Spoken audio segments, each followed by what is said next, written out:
Okay, so there's this thing that if you do this one thing, Uh-oh.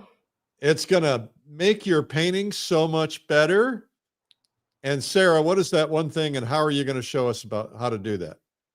Well, you're going to see something a little bit different from me today, but it isn't different in terms of my painting practice. It's something that I do for almost every painting that I make, and that is a little bit of planning with a thumbnail sketch.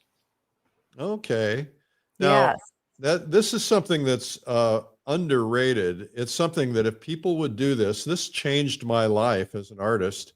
If you do it, and the key is doing it right, because there's a lot of ways to do it wrong. So you're going to show us the way to do it right? Well, I'm going to show you a way to do it maybe a little bit differently. Here's the thing about sketching, planning a painting. If I had to sketch and plan every single painting that I did in Vine charcoal, I would never sketch because I hate using Vine charcoal. No shade on anybody that loves it because it is a beautiful medium. But for me, I really believe that you need to sketch with a medium that you love or you will not do it. All right. So let's get started. Let's see what you got here. Fantastic. All right. Let's get rid of me. And let's go to my subject. I am going to be working today with my favorite method to do these thumbnail sketches, which is pencil. If I was working down on the table and not up on the easel, I would probably be using ballpoint pen, but ballpoint pen doesn't work too well up like this. So we'll be using pencil. Yeah, there's no gravity. Yes, gravity and that ink. They haven't cracked that one yet, but maybe we can figure that out in the new millennium, eh?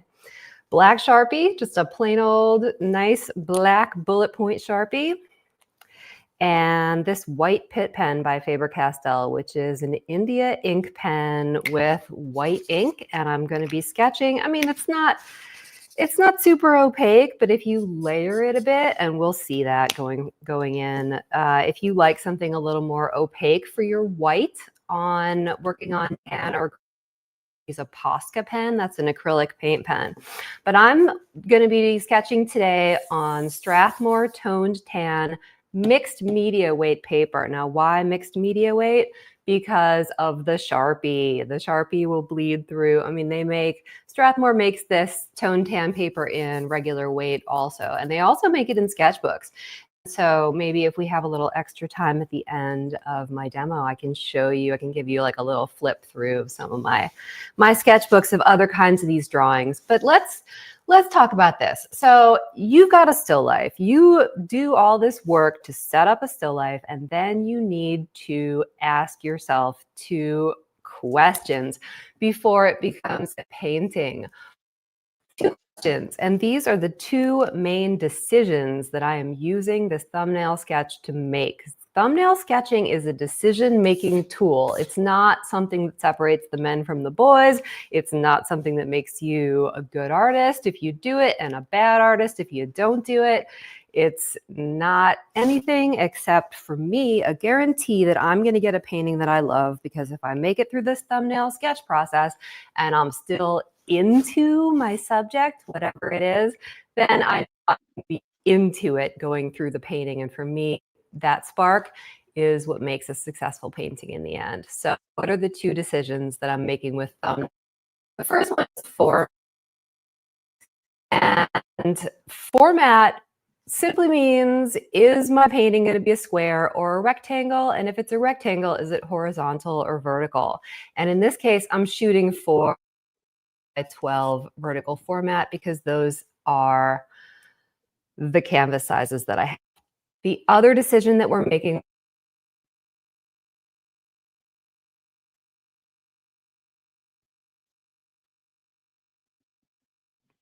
Well, we lost her audio. Oh. Could you repeat what you just said, because your audio went completely away for a minute. Okay, can you hear me? Because my computer's showing audio. Yeah. Well, I think it was an internet glitch. It was kind of glitchy for a second there. Okay, well, hopefully that'll be all right going forward, but I can absolutely repeat. second decision that we are making with thumbnail sketches is focal point, and we're going to get much more into that as we go forward with these sketches. So let's first talk about format. We've got three main formats that we tend to use. I mean, I'm a big fan of doing like the long, skinny rectangle sometimes, or maybe even an oval. And these principles of composition that I'm going to be talking about, this is basically like Composition 101. Just really, what are the first considerations without getting too academic, without getting too into the weeds? What are the basic considerations that I need when I'm approaching and trying to make some of these initial decisions? And these principles work no matter what shape and size your canvas is.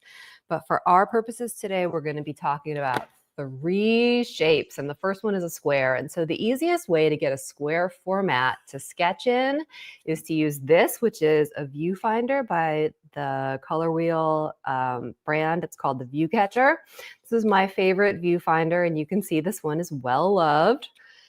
And what I'm going to do is I'm going to hold it up and I'm just going to trace it because it is a square. But I'm going to show you how to make sure that your 9x12 format rectangles that you're going to freehand are going to be the right format. And here's how you do it. So first I've got my square.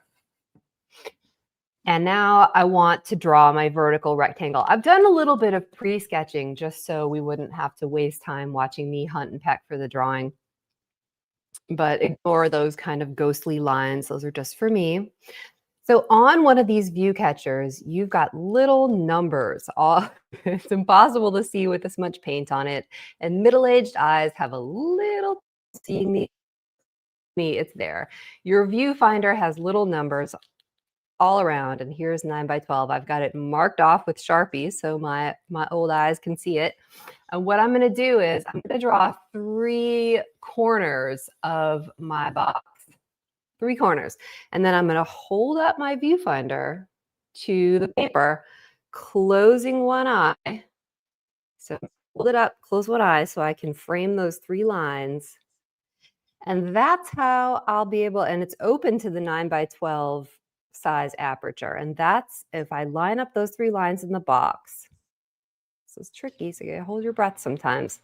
I can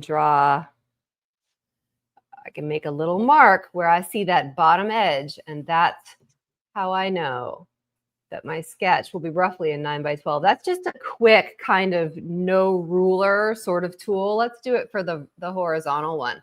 So 3 sides of the box. Hold up the viewfinder to it, squint with one eye closed, and then you can kind of place that 4th wall of the box, and you know that you are roughly in the right format. Okay, so let's get started. You can see my square. I set up 1 still life. This is one still life. So you set up once, you sketch 3 times. Could you use just 3 different photos the way that I'm going to be scrolling through the photos that I'm painting from to kind of, you know, for demonstration purposes? Could you use photos for this? You absolutely could. But here's the thing about that. The camera doesn't see the world the way your eyes do. Unfortunately, there's some major distortion there, even with our super high-tech, lovely cell phone cameras that we all have in our pockets. And I'm just going in with the Sharpie and starting to sketch, and I may even start filling in some value shapes. Back to the camera. So the camera is a good option for zeroing in on composition, especially when you've done all this work to set up a wonderful still life and you just want to get to painting. You know, you don't want to do a lot of drawing or, you know, put a different medium maybe in between you and your painting. But I'm here to ask you, if you don't even want to put a pencil in between you and your eventual painting, do you want to put a camera there? I don't paint from photos most of the time. I mean, there are certainly sometimes when you need to paint from photos, and we all know what those, or use a photo to assist your memory, you plein air painters. And, you know, I learned the whole concept of plein air painting, Notan, all this. I learned that from plein air painters, from taking workshops from plein air painters. I learned how to do this, not necessarily from plein air painters, but the necessity for this kind of pre-planning, it really pays off. So I know that landscape painters are often very fond of doing teeny tiny little thumbnail sketches. And if you like a tiny little thumbnail sketch, you know, you could certainly open your viewfinder to the square, sketch inside, and you've got a perfect box. You're ready to go right in there. But I find that tiny, tiny little thumbnail sketches are not super useful, helpful to me when I'm trying to make these decisions, because what I need to do is make this sketch and then step way back and look at my 3 drawings. Yes, I could take 3 photographs. I could step way back. I could look there. Now I'm going to start filling in big value shapes. Yes, I am, because this thumbnail sketch business, where's my pencil? This thumbnail sketch business is not about rendering. I mean, you could look at the shading that I'm doing on these persimmons. These are persimmons that I'm painting today, or sketching. I've already played with these a little bit and been painting them persimmons for a while. If you follow me on Instagram, you've doubtless seen them. But let's go ahead and shade all this in. So I'm, you know, when you sketch on tan paper, your tan is supposed to be mid-tone. And so, yes, but I'm basically working in 4 values, not 3. So 2 dark values, a mid-tone, and then my lights and maybe another level of lights. And because that orange is so vivid and saturated, it's darker than the white paper that's around it. Certainly we can see that, and that will probably end up going into the white. But the darks are a little bit more varied in this case. And so here, and you know, don't hold me to that. It might not be 5 perfect values. This is supposed to be a decision-making tool. And so if you are doing this and you find yourself rendering, which means you're getting in there and you're getting really tight with your pencil and you're cross-hatching, thinking, okay, like I have to create really form here. Beyond the most basic kind of finding a form, it isn't necessary when you're doing this kind of sketching, because the decisions that we're trying to make, that format and focal point, form doesn't really matter to that. This is like the one time in painting that form doesn't really matter. And why not? We're just trying to see values. Value, whoop, I forgot about this cast shadow. I didn't sketch that in. We'll work around it. Now I'm working with the white pit pen. So value and the value structure of your finished painting has really nothing to do with form. Okay, here's a question from Carl. Well, have you ever considered placing your thumbnail sketch inside or behind the frame of your finished art piece as an extra bonus for the buyer? Oh, that's a wonderful idea. I have not. Okay, Carl, you get a gold star today. I know. That would be so fun to have that taped to the back of the canvas. So I've switched over and I'm using this jelly roll pen. I think we're all familiar with these. They just make a thinner white line. Ugh. Oh, this one doesn't like to draw up. Doesn't like to draw up. Forget it. Okay. And so as you start to layer, if you want to get lighter, you can layer this pit pen. And the more layers you put over it, the better it gets. The lighter it gets. So maybe we'll ask ourselves, okay, well, where's my lightest spot on the ground, or where might I want to put my lightest spots on the ground, regardless of whether they're there or not. Sometimes I will just grab some, I could get smart and use some white out, but sometimes I'll even just grab some white oil paint. I'm an oil painter, and so I've always got this around. So just come Sarah, some in. people, there's a lot of controversy about the definition of a notan because some Oh, people say a notan is just two values, black right. and white. Some people say Absolutely. it's multiple values. How do you address that question? I agree with the people who are saying that a notan is just black and white. So a notan is black and white. The Japanese word notan is roughly translated to light dark. Oop. Before I move on to sketch number 2, let me switch my photo. Because that was my square format photo. And this one is the same still life, but just cropped into a vertical. And you know, I think that if you wanted to use the camera for this, you absolutely could use the camera for this, especially if you took 3 photos and looked at those 3 photos side by side, because we are visual thinkers. We painters, we're visual thinkers. And so if we need to make a decision, probably the best way to do that is to have something to look at in the physical world. And best case scenario, that thing we're looking at in the physical world is something made by our own hand.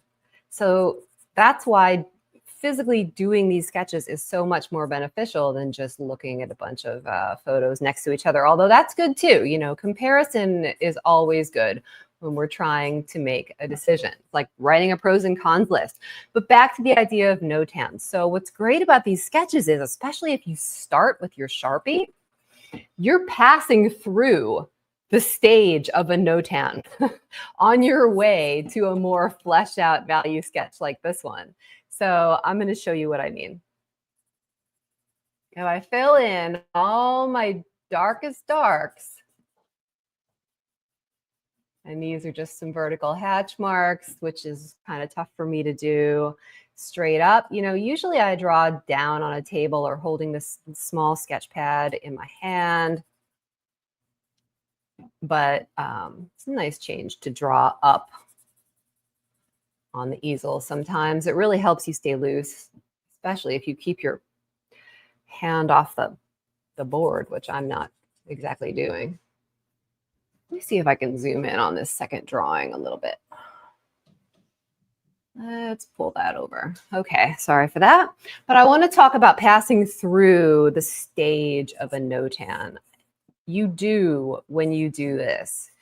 If you're a notan purist, and I would not hold that against you, absolutely. This paper is black, black and light, lighter than white in the shadow. That's always a tricky one to wrap your head around, but landscape painters know it well. White in the shadow, darker than black in the light. Black in the light is a lot lighter than you might think it is. Okay, we're going to crop this guy. In this scenario, cropping the bottom guy, letting the top guy be all the way on. And that shadow is a little bit lighter because it is on white. Now, black in the shadow is, of course, going to be darker than black in the light.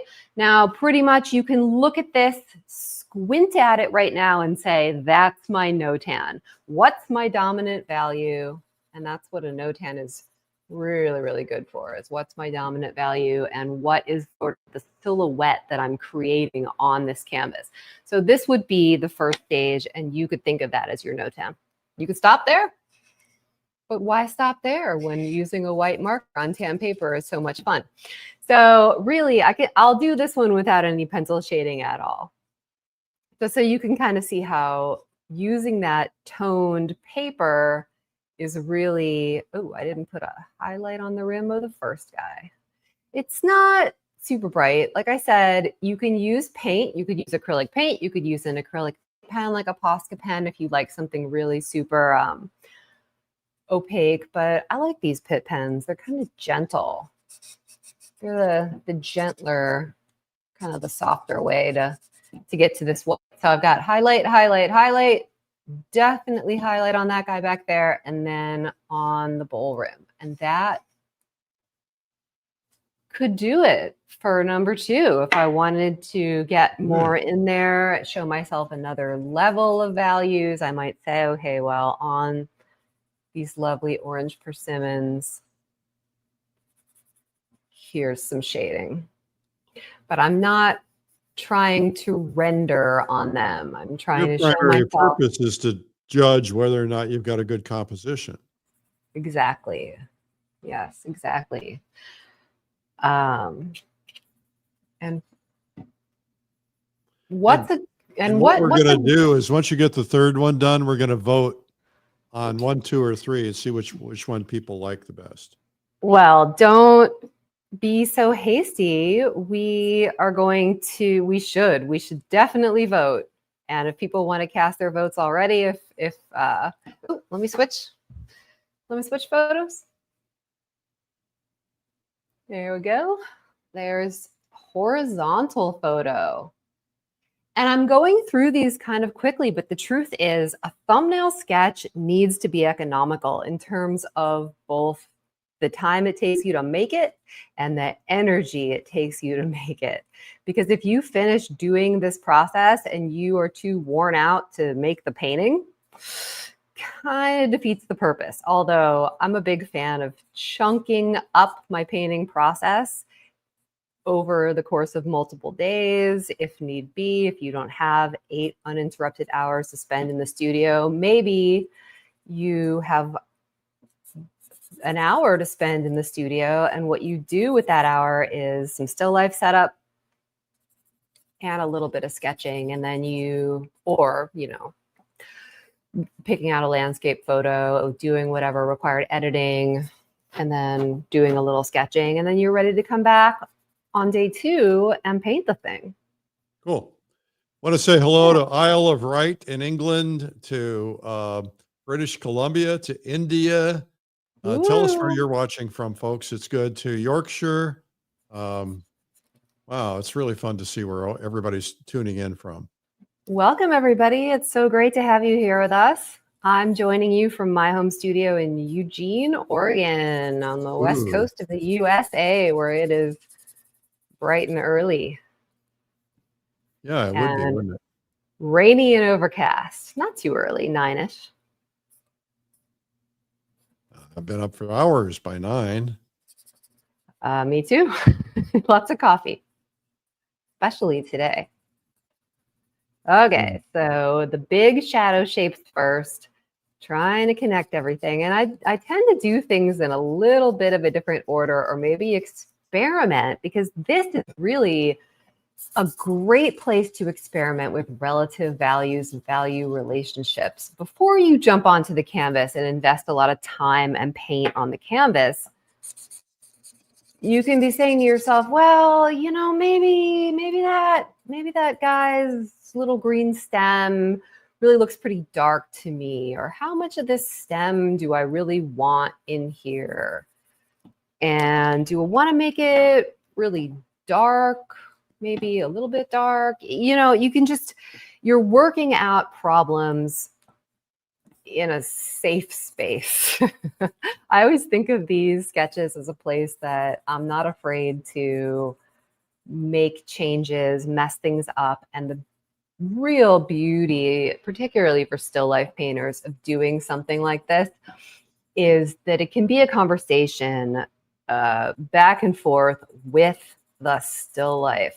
So if you get through these thumbnail sketches and you're like, meh, I don't really love what I did, I don't like any of these, but I still want to paint XYZ, then you go back to the still life and you make the changes that you wanted to see in the thumbnail. It's not about, oh, these are the things I'm going to invent. These are the changes I'm going to make in my mind when I get onto the canvas. No, let's say if in none of these thumbnail sketches I could get this persimmon on the ground angle to work out for me, I'd just change it in the still life before moving on to the painting. Maybe make another sketch. Maybe I would take a digital photo of this sketch, pop it into Procreate or another, Photoshop, and continue to mess with it and alter it, and then maybe make those changes in the still life. Well, this is so important because you're not wasting paint. I can't tell you how many times I've started a painting and then my composition was all messed up because I didn't plan it. Yeah, and you know, I do a very detailed underpainting for my work before I start painting it. I'll put that little hot spot right there with some white paint and the good old finger technique. And you can also experiment with this. It's like, okay, so maybe I don't want the hot spot there. I mean, the brightest spot on the ground. Maybe I want it over here, but oh, is that distracting? Does it pull my eye over there? So I'm getting kind of a little more specific and decision-y. So I do a pretty detailed underpainting before I make a painting. And the question always comes, why can't you make these decisions in your underpainting? Well, I can. I absolutely could use my underpainting stage. It's like it's very malleable. It's got a lot of Gamsol in it. You can rub it off and redo it pretty easily. But here's the thing. Once I get onto my canvas and I am quote unquote painting, even if it's the underpainting, I've observed myself doing this for many, many years. I will not make changes. I'm like, you know what? I'm painting now. Let me just go. It's going to work out. You know, you hear that little painter voice in the back of your head that says, I'll figure that out when I get there. Plus you can't see it when it's big and you're close to it. You have to really get back. So I think this is such a valuable exercise. Hello, excellent. Nairobi, Africa. Hello, Sweden. Welcome. Hey. Okay, so now comes the fun part. We've got our square, our vertical, and our horizontal. And what I'm going to do next is investigate the rule of thirds to see if I've got a viable focal point. Because look, focal point is an effect of contrast and placement. It is not your intentions. So let's say your intention is to make this persimmon the focal point, the top, the beautiful one, which I actually like as a focal point.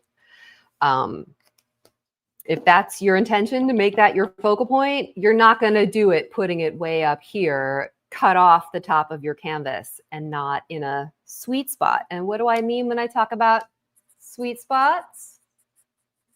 So this is something that comes from photography originally, and it refers to the rule of thirds. So if we draw a line vertically and horizontally through our canvas, no matter what shape and size is it, you know, long and skinny, still works. Oval, still works. The intersecting points of those lines we call sweet spots, and they are good places to put what? Your focal point. Right. So let's divide my canvas. Now here's my red pencil. Let's hope it shows up. I couldn't find a red pen. Vertically, I can see it, and horizontally, and I'm just eyeballing these. Whoop, won't go through the white paint. I'm just eyeballing these. Not crucial that they be exact, but of course, if you're a fan of the ruler, you can never have too many rulers in an art studio. Don't you agree, Eric? Oh, absolutely. Never have too many rulers. You can never have too many art supplies. No. What's the last art supply that you bought? Oh man, probably paint. I go through a lot of paint. What's your favorite brand? I don't do brands. Okay. I really focus on, you know, every brand has a color that I like. So I got 30 different brands, or maybe 6 different brands. So, you know, I have one brand that I like a particular color, but the same color in the other brand isn't mixed as brightly or something. So I kind of float around.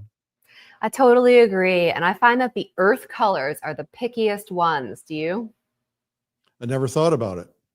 Well, for me, it's like the yellow ochre and the browns that I find to be the most particular across different brands for me. Yeah. Well, I have a yellow ochre I use from one particular brand because of that. It just mixes better. I have a burnt umber from one brand that I like better than others. And I do color charts and I test them all. So I'll compare 5 or 6 brands and a particular color, and they're all the same color in theory, but they're completely different when you mix them. And so how do you test them? By tinting them? I do full color charts where I tint them so I get, like dark to light, but I also do where I mix them with other colors With with the rest everything of my else. palette. So if Yeah, the I've rest got of your 6 colors on my palette, I'll do a mixture and then a tint all the way down. I'll show these one day. I don't have Well, them. that sounds like a very good episode of Art School Live to see the way that you think about color. I feel like always reading other people's color charts is like reading a language that you only are barely conversant in. I forgot the shadow in this guy too. Hello, London. Hello, Australia. Hello, I Australia. like it when you guys put where you're from. That's nice. Fantastic. Okay, so now that I've got my grid lines on all 3 of these drawings, we can look at the intersecting points of these lines and think about what is happening there. So I already mentioned, or maybe I didn't mention, that I think my intended focal point is, come on, jelly roll, is this persimmon probably. This biggest, let me switch my back to this one is, yeah, the biggest, the persimmon in the bowl that's sort of facing up. He feels like the natural focal point to me. But let's find out what's happening in our sweet spot. So in this one, at the intersecting points of my lines, I've got nothing, my guy, highlight on the bowl, right, in that one, okay, which could be an excellent secondary focal point. And then sort of nothing, but also sort of this clasp, which I know from experience and having painted this bowl about 50 times, is that this clasp can be very cool to look at too. So I have a primary focal point and 2 secondary focal point options in that composition. I'm happy. So let's look at this one. We've got nothing, my guy, that's close enough, that beautiful highlight. And I could always say, okay, based on this, maybe I want to bump him up a little bit in the bowl, choose to see him as being a little bit bigger than he actually is, because you know what? We have that power. We have the power of invention, and I love to use that. So if I move him up just a little bit closer to the bowl, maybe I'll move the whole bowl rim up just a little bit, then he'll be closer. And in particular, his beautiful highlight will be moved up a little bit closer to that sweet spot. But it's not critical that your focal point is bang on in a sweet spot. It's really just important that it's close enough and that something is happening in these areas. So I've got focal point. Again, focal point, you can see, not my first rodeo. Down here, close enough to that latch, but the latch is kind of in shadow, but so it's got parts that are sticking out into the light, and it's just so cute. We love it. Okay, so this one checks out. Now, how about here? In this one, I have nothing, really nothing, persimmon down front in the lower right-hand focal point or sweet spot, and then nothing. It's not technically nothing. It's the intersection of these 2 guys, but is that really interesting enough to carry my painting? And do I want to make my painting all about that? No, especially because one of them is cropped halfway off. So in this one, my focal point would be persimmon on the ground. Could I make that work? Absolutely, I could make it work. Do I want to make it work? That's another question. I don't know if that's my main interest, that guy down there. I think he's sort of leading us out of the picture, which I don't love. I'd like it better if he was tilted up towards, towards the bowl, so that we were sort of leading the eye into here. That would be better. And if I really was married to making a horizontal rectangle picture, then I would probably go in, tweak the angle of that persimmon on the ground, because I know that it's in a good spot in the composition, well placed to be my focal point. Hey guys, hang in there. I went and got my color charts, and so I'll be showing them at the end of the show. Fantastic. Now it's time to vote. Okay. So would you put a number or an A, B, or a C over each one of them? Absolutely. All right. So you guys get ready. You ask yourself which one, A, B, or C, is the composition you would pick to paint. And the viewers really have the advantage here because they are as far, some of them are in Australia. They're about as far back from these sketches as you can possibly get. India?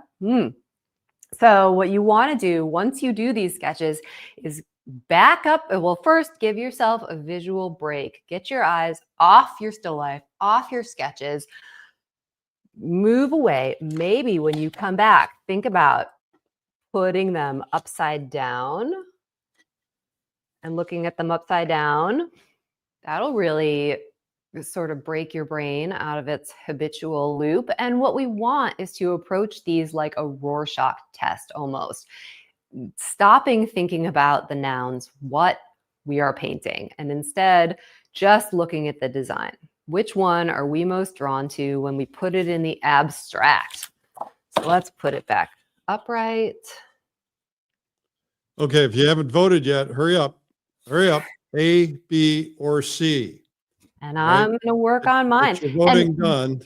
What's really great about this is if you end up liking two of them equally, guess what? You've got two paintings. Yeah. Without having to set up another still life. Well, so what I've started doing, Sarah, is when I go on location and I get out my sketchbook, I discipline myself to do 3 different compositions, even if it's a horizontal canvas or a vertical canvas. I'm gonna stand out there and say, okay, I need 3 different compositions. I'm moving trees, I'm moving grass, whatever I'm doing, so that I can choose from one of the 3, and it's been game changer for me. Fantastic. Do you find that there's a trend that you have been gravitating to when you let yourself do that? No, Good. no, I have. Good. I haven't seen a trend yet. Well, I love square, and I have a little more trouble with the rectangles. I don't know quite why. I think it's because a long time ago, like over a decade ago, someone told me that square compositions were the most challenging to do effectively. And I was like, I want to investigate that. So I started painting a million squares. And I found out there's no hard or easy except in the mind. They're just words.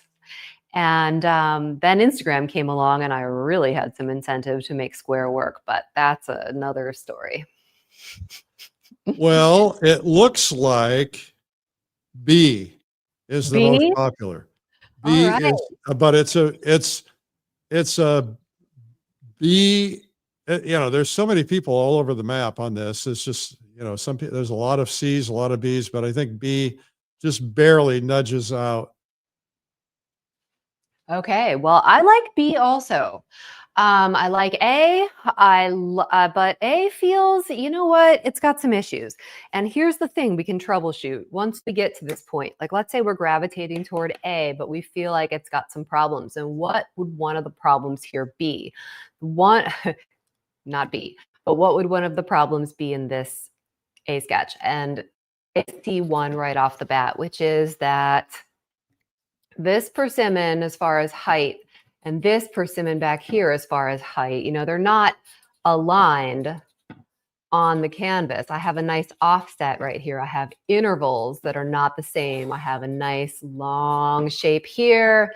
This one's pretty evenly distributed at the top though, but with its cast shadow, I can stretch that out a little bit and I could say, okay, well, maybe that's off center. But the thing about this being quite centered and also being about equally fat as the one down front, the eye loves variety, and variety is the #1 word when we are wanting to ask ourselves what makes a composition good. Variety. Yes. So do you ever find yourself saying, okay, I'm going to redo the way I've stacked the fruit. I'm going to just change it completely. And Absolutely. or will you do that in the drawing only? No, because the thumbnail sketch for me is a conversation back and forth with the physical still life. So if I find, like I was saying about this guy pointing me out of the composition, if I find that I like everything about this except for that, then of course the thumbnail sketch informs me that what I need to do is rotate that persimmon, and I would do that in real life before proceeding. I agree that B feels the most dynamic. The other element that we can look at are shapes in the negative space. You know, we can ask ourselves, okay, well, I'm gravitating toward B, but maybe why am I gravitating toward B? And this ties in with the whole question of what makes a composition good in the first place. I mentioned the Rorschach test and how when we look at these little simple, quick sketches, they are kind of like a Rorschach test. The farther back we get from them, the more abstract they get, and we can make a visceral decision about which one we're most drawn to based on nothing except value shapes. So what makes a composition good? Imagine yourself walking into a gallery and you see a painting on the wall 30 feet away. And you know you want to go look at that one. Why? Because that painting, even before you know what it's a painting of necessarily, it's got a pleasing arrangement of dark and light shapes on that canvas. And that is what's sucking you in. The closer you get, you start to realize, oh, it's a painting of persimmons. Fantastic. I have no context for a persimmon, but all right. And you were drawn into that painting because the composition was good. The other thing a good composition can do is keep you looking at it. So first it draws you in from 30 feet away across the gallery, and then it keeps you looking at it long enough until you just have to take it home. And it doesn't dump you out into the next door painting either, like this guy might do. Yeah, somebody in the comments, Dennis in the comments said on A, it might be stronger if you make the top persimmon go away and just make a big dark background. Now that is an interesting suggestion. Let's see what happens. Yeah, let's see what happens. And here's the thing. It's called painting by committee. It feels like just every single one of my workshops. Because when I'm teaching my workshops, I absolutely let the students weigh in on what their favorite one is. Now, I always joke that I shouldn't let the student choose for me, but I usually do. And then I end up making whatever painting the consensus is. So, okay, remove that. What do we think? A little sloppy up there. A little sloppy up there now. But I'll darken this shadow. I love Sharpies so much. Oh my God. I love the smell of Sharpie in the morning, Eric. Without that persimmon up top, it feels a little bottom heavy, doesn't it? Yeah, it does. Yeah, it does. What we could do though, and this is getting a little beyond the scope of brown paper. I guess I could bust out my yellow ochre or something. This is oil paint that I'm using right now. So if that feels bottom heavy, what I could do is I could say, well, what if I sucked I took that persimmon out completely. What if I took that out completely? And I sucked the top edge of the canvas down to here, about here. I'm just taking off some of that white paint with my pencil. And then I move the bottom margin, and this is better done in Photoshop or Procreate or something because whatever. But like I said, these are not meant to be masterpieces. They are tools, and the toolier they are, the more fun they are. The more utilitarian. They are not about being perfect. And the thing is, I will not do this in my underpainting. I will not do this on my oh, it's very hard to do it on your canvas. You'd have to redraw the whole thing. And here you can just pull the margins. What do we think about that? That's much better. Yeah, much better. Much better. Without the top persimmon. Yeah. Now that's working. And maybe we think, okay, well, maybe I want to bring something else in over here. Let's say a Christmas ornament. Like, it's the season. I've been painting a lot of Christmas ornaments. I can make one up out of my mind. Is there any paint over there? No, I can use the Sharpie. So let's say we decided that this area down here was too empty. Maybe I put a bird on it, as we say in Oregon, stick a Christmas ornament on it, crossing over the edge of that shadow shape to break up these shapes in the negative space. What we want is variety in our shapes in the negative space. We want a dynamic variety of shapes. See, I don't know. I don't mind that, but I don't love it. I think we should be purists and stick with what we have. Let's do that. Yeah, we liked that. We liked the simple way. Yeah. Mm-hmm. Of course, So, when you add something to the top or bottom, it's going to change your tic-tac-toe board, your rule of thirds. yes, that's true. It will.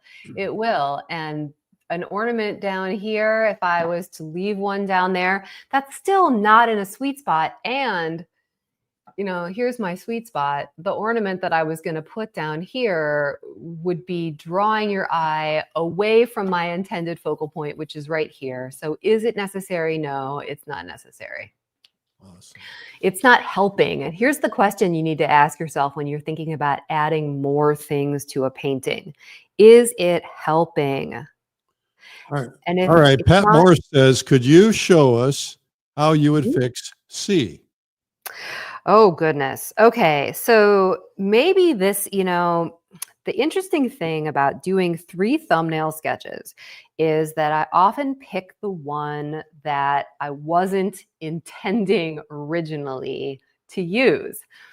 I would never have approached this photograph and gone, oh, yeah, horizontal for sure. No, my first thought would not have been horizontal. Here's the horizontal one. My first thought was square, but I actually agree with a lot of the people that B is quite wonderful, and 9x12 sizes up to 12x16, sizes up to 18x24. You know, I could make it as large or as small as I want within that format and still be able to stick to the same composition. How would I fix C? So what's the problem with C really? It doesn't have a solid, strong focal point. So it's got, this guy is its best candidate. This persimmon up top does not really work. There's nothing happening in any of the sweet spots. So my options are, I could try really hard, licking the pen, trying to get it to work, and it's not working.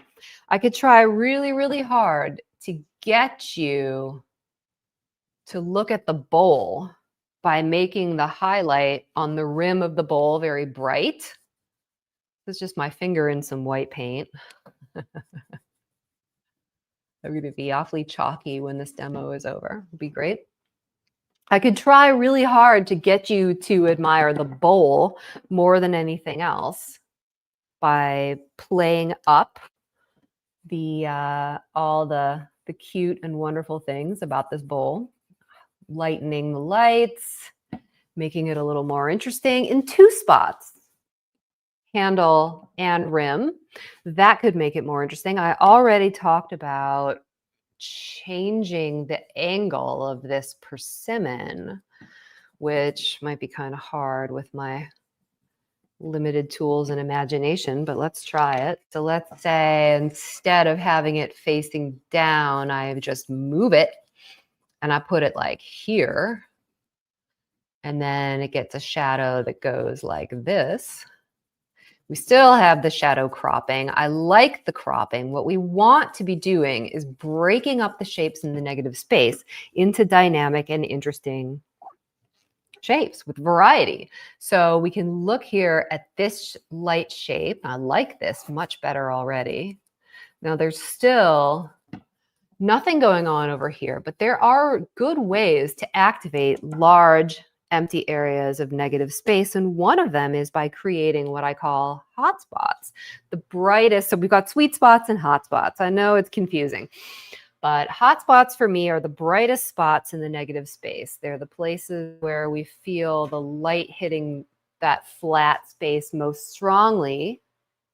And now the persimmon is pointing kind of up into the bowl, and I think that's helpful. But we still have nothing going on over here. Now, maybe this one is the candidate for getting an ornament over here, and it would be in a sweet spot. It would be in a perfect sweet spot. So let's do that. And it could be anything. It could be another persimmon, although I don't know that I'd want 2 persimmons both looking that way. That might be a little obvious. It's nice to have another element. You could put a spoon in there, you know, just sort of put a spoon on it. That's how I usually solve my compositional problems. Coming in from the bottom, I think that could be super fun. But let's pretend that we're going to put a Christmas ornament in it because I've been painting a lot of those lately. And the light is coming. So this is the shadow of the... And here's the shadow of the Christmas ornament. Uh-oh. Uh-oh. Uh-oh. Sharpie gone bad. Trashing the studio. Well, it's for a good cause. I know. There's no wasted art supplies. The only wasted art supplies are the ones that stay in the tube. And believe me, I have a lot of Sharpies. Okay, so here's another one. And I like this method on white paper, pencil and Sharpie on white paper, and then you're using the white of the paper and a little more pencil action. Here it's nice because I get to use that brown paper as the midtone. I don't have to use the pencil for everything. But yeah, I don't think the Christmas ornament fixes it. And I don't think that moving the other guy fixes it. I don't like the Christmas ornament. I think it makes it look like reverse bunny ears or something in my Rorschach test. My shapes in the negative space, this one and this one feel too same now, even though this one's vertical and this one's horizontal. You want to think, if this is helpful, take the shapes in your negative space. Here on the square, I've got large, I've got medium, I've got large, medium, and then really large. I mean, I feel like I've got a dynamic variety of shapes in the negative space on this one. And then with this one, we've got really large, okay? And that's a beautiful shape. It's a beautiful shape up here, this guy. And then we've got around the shadow, so the shadow isn't counting. This is shapes in the light. We've got medium, and then we've got small and tiny. Nice dynamic variety of shapes in the negative space on B. On A, we've got, I think I went over A already, large, medium, small. Now over here, I don't love that as much over here. So let's get... Well, the two shapes are a little bit too close together. Yeah, they really are. And we don't want that. We want a dynamic variety. So the only other thing that I can think of to fix this one is we could zoom in on the crop, which is often a really good solution. So what if I said, I want to pull in the side of this rectangle to here, and then I want to pull in the, let's say, the bottom of the rectangle to here. Now I've probably still got a 9 by 12 because I've shaved about an equal amount off the top and bottom. I hope you can see what I'm doing because it's getting to be kind of a mess. And this is another big shout out for Strathmore mixed media weight paper, because mixed media weight paper is going to stand up to this kind of abuse, and the regular kind probably would be shredded by now. That Sharpie's not working. Okay, so a really good option, which I always have around, and for some reason cannot locate my tape right at this moment. Oh, there's always more tape. Black tape. Well, I don't have any black tape, but I think that my art career has actually been brought to you by regular old tan masking tape. I love it. So we can stick some tape there. Oh yeah, that's closer to the color of the paper. And there. Hello, Hungry. Welcome. A lot better. Yeah. A lot better. And then in this one, once we've cropped it this way, the thirds lines are going to change. So the thirds lines are going to move. These will not stay in the same place. These will move up. And now what we've got, let's try a different color. Pencil. And now what we've got are focal point options. Here, nothing. this persimmon sticking up, which is really nothing, and then the latch. And so I've torn this drawing to shreds, but in this one, I think my intended focal point would be that persimmon. So this guy over here with his really cute highlight that he's got. Oh yeah, that would definitely work. Awesome. Yeah. Well, Sarah, we're down to the wire on time now. You've Fantastic. done a fantastic job on this. Everybody give thumbs up, applause, hearts. This is really, really terrific. I'm going to show my color charts now. Oh yeah, let's see them. While you're coming back on camera. Okay. Okay. So these are color charts, and I've got a whole bunch of them.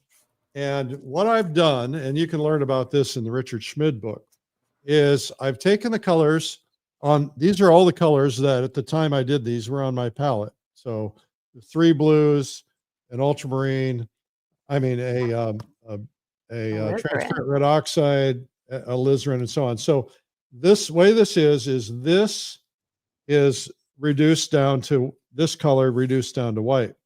This line is this plus this equals this. You seeing that? This plus this equals this, and then lighten it. So this plus this equals this, or this plus this equals this, and then lighten it. So what you can do then is you can see that you get a variety of charts, so you can find any color you can imagine and see what kind of different colors by mixing everything together. So it's quite a process. It takes a lot of time because you're having to paint all these in, but anyway, it's pretty amazing.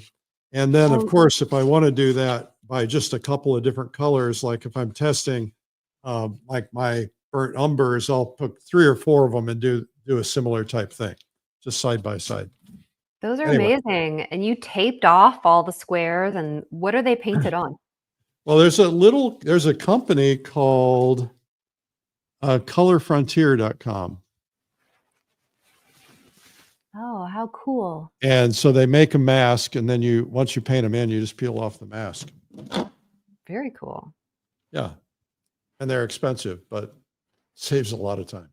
Sarah, this has been fabulous. Thank you so much for being here today. My absolute pleasure. All right. And we'll have you back. I'll be back. Thanks, Eric. Have a great day. Okay. Bye-bye.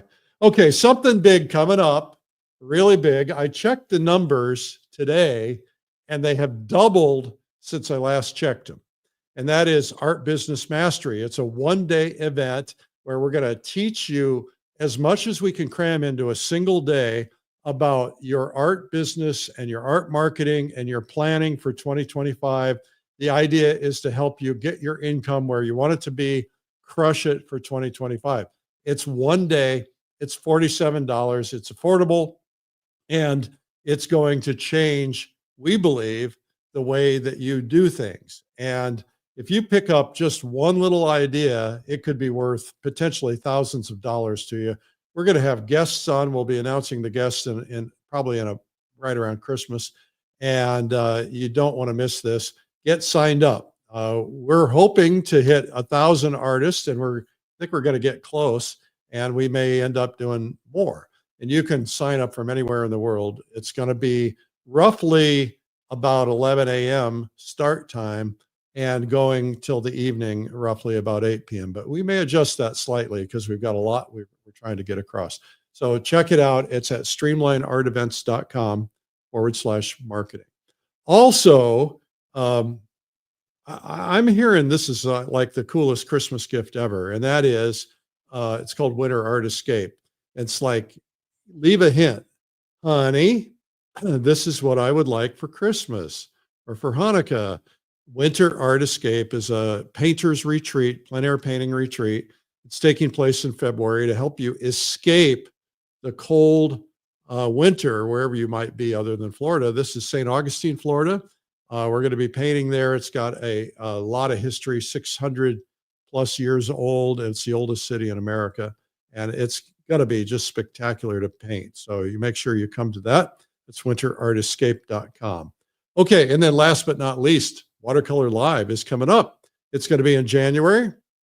We have about 20 plus some of the top instructors in the world, including Alvaro and Thomas Schaller and others. And so you do not want to miss this. It's Watercolor Live, all online. You can do one day only at Essential Techniques Day, or you can do that plus the other 3 days. And that's at watercolorlive.com/Art School Live. Thanks again to Sarah Sedwick. Thank you for tuning in. Make sure you subscribe. We're on YouTube and others, but go to YouTube and subscribe. Hit the subscribe button and just look up Art School Live and give me a follow where you happen to be. And we have a free gift for you. If you're watching today and you're new to us, or maybe you've never done it, let's pull that free gift up real quickly. And that is 97 Art Secrets, I believe. And just go to 97arttips.com to see if you can find that. Okay, guys. Well, thank you for tuning in today. And again, thank you to Sarah. She did a great job. Make sure you're doing your thumbnails. I'm Eric Rhodes. Bye.